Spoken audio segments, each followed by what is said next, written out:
Saya resah sekali dengan banyaknya tokoh-tokoh di Indonesia yang dengan entengnya, dengan ringannya menuduh macam-macam kepada para pejuang di Gaza, para tokoh-tokoh Hamas ya.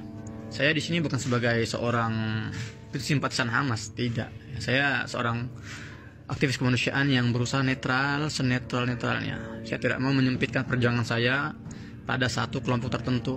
Ya, entah itu ormas atau orpol atau bahkan gerakan perlawanan tertentu misalnya kan. Tapi masalahnya tokoh-tokoh ini mereka memiliki umat yang banyak, mereka memiliki panggung yang luas ya. Dan mereka ini mengklaim dirinya sebagai pendakwah. Salah satunya video ini, antum perhatikan ya. Kan yang sampai kepada tampuk kekuasaan di Filistin ini Hamas kan ya sekarang nih. Allah alam, kelompok-kelompok ini kelompok yang jauh dari hidayah. Kelompok-kelompok yang menjual nama Islam justru, menjual darah Palestina untuk mencari darah rakyat Palestina untuk mencari keuntungan sendiri. Oke? Hamas ini keluarnya si Ismail Haniyah itu, nanti tahu dia menyerukan jihad di Palestina dan rakyatnya mati dibantai, dianya berada di mana? Di hotel bintang 5 di Qatar. Kurang ajar gak? Kurang ajar si Ismail Haniyah, Rafidah, oke? Ular. Mereka teriak-teriak jihad dan nyebarkan penderitaan rakyat Palestina dengan video-video yang ada ini untuk meraup keuntungan untuk mereka. Karena sumbangan-sumbangan tersebut akhirnya terarahkannya ke mereka. Mereka habis panen ini dengan dibantainya para rakyat Palestina. Saya pribadi nggak pernah bertemu dengan Ustadz ini, ya Ustadz Bejrey Barji atau saya nggak tahu nama tepatnya. Tapi saya ingin mengingatkan dan tidak perlu diingatkan pun. Antum tahulah Ustadz ya, bahwa semua perkataan antum itu akan dipertanggungjawabkan. Dan kalau ribuan orang itu mengaminkan informasi dari antum, terus mereka menyebarkan informasi dari antum, itu namanya dosa jariah. Saya ingin menitik beratkan pada beberapa hal di sini. Pertama, yang mengatakan bahwa orang-orang petinggi Hamas ini jauh dari hidayah. Ya, mungkin tampaknya antum ini memang pemilik hidayah, jadi bisa mengontrol hidayah itu dekatnya dengan siapa, jauh dari siapa. Luar biasa. Itu yang pertama, saya sangat keberatan. Hidayah itu hanya datang dari Allah Subhanahu wa taala dan bukan kita. Kita nggak punya hak sama sekali mengatakan orang ini jauh, orang ini dekat. Apalagi kalau kita tidak memahami siapa orang kita kritisi gitu loh. Antum ketika mengatakan orang-orang Hamas ini jauh dari hidayah, apakah antum pernah misalnya ke Gaza, bertemu para pejabat-pejabat Hamas atau yang suka ke Indonesia deh, ngobrol dulu. Ya, bicara dulu face to face dari hati ke hati. Ya, tapi antum berani langsung menjudge mereka itu orang-orang yang jauh dari hidayah. Kedua, antum jelas mengatakan bahwa Ismailnya ini Rafidah. Jadi, masya Allah ya, Ustadz Ismailnya ini seorang hafiz 30 juz dan pengorbanannya luar biasa.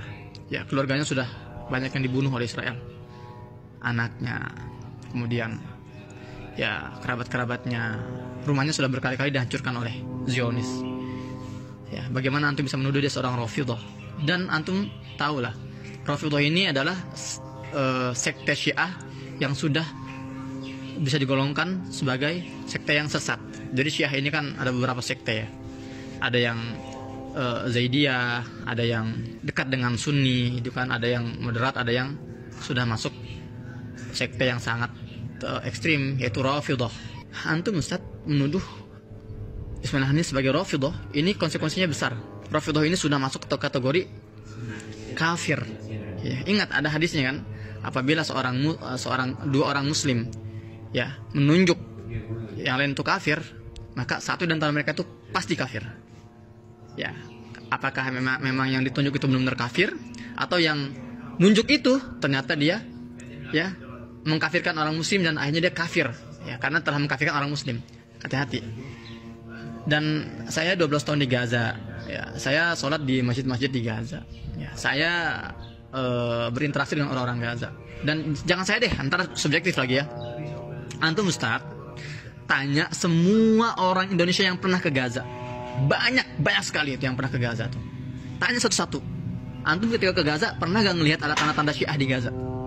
Karena kan itu kan arahnya kan, ketika antum mengatakan bahwa Ismailnya ini adalah Rafidah, Syiah Rafidah, artinya antum sedang memberikan narasi bahwa memang Hamas itu Syiah ya. Karena itu pertanyaan yang banyak saya terima, bahwa Hamas itu Syiah karena dukungan dari Iran gitu kan. Nah jadi itu deh, saya nggak mau subjektif.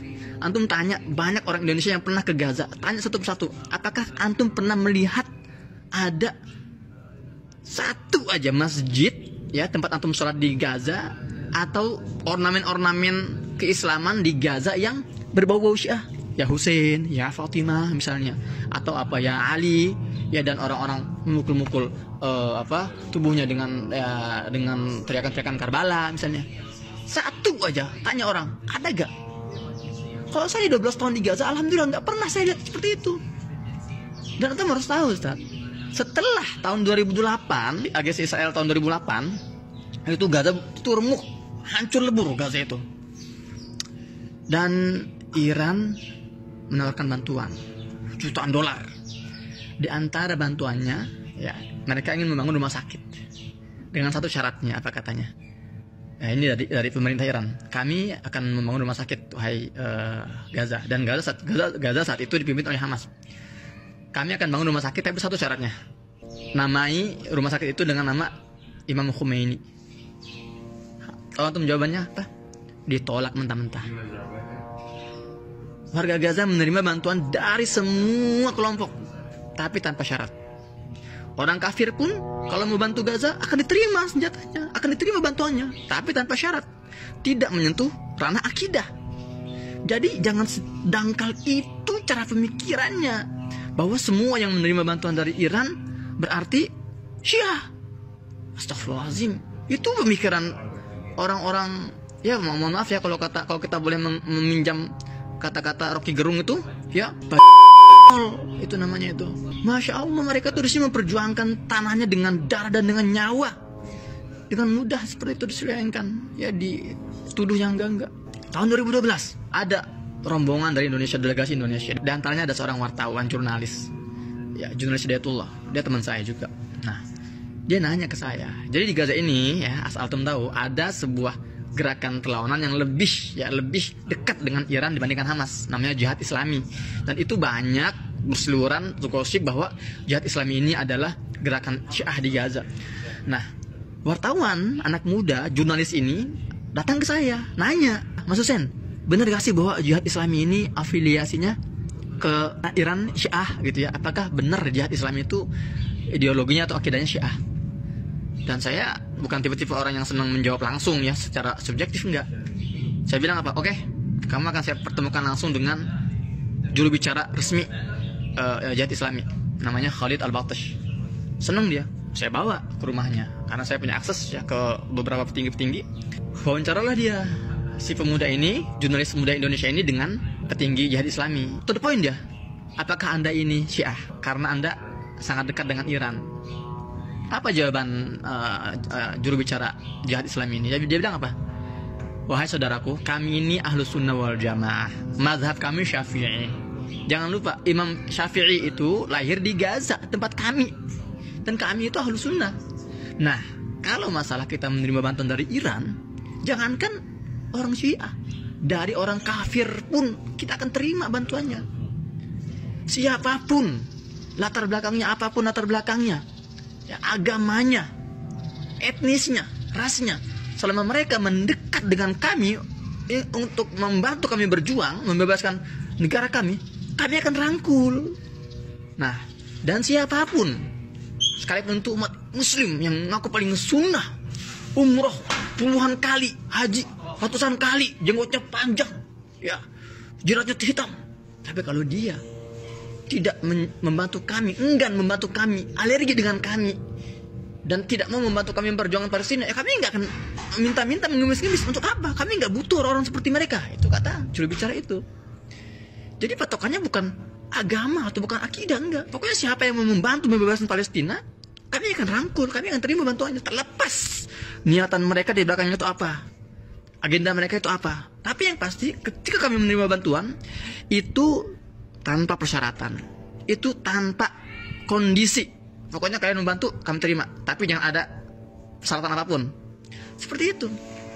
Dan terakhir, antum bilang bahwa Ismail Haniyah ini menyuruh warganya untuk jihad sementara dia di Qatar, ya, di hotel bintang 5. Antum ini nggak tahu bagaimana terancamnya Ismail Haniyah dan para petinggi-petinggi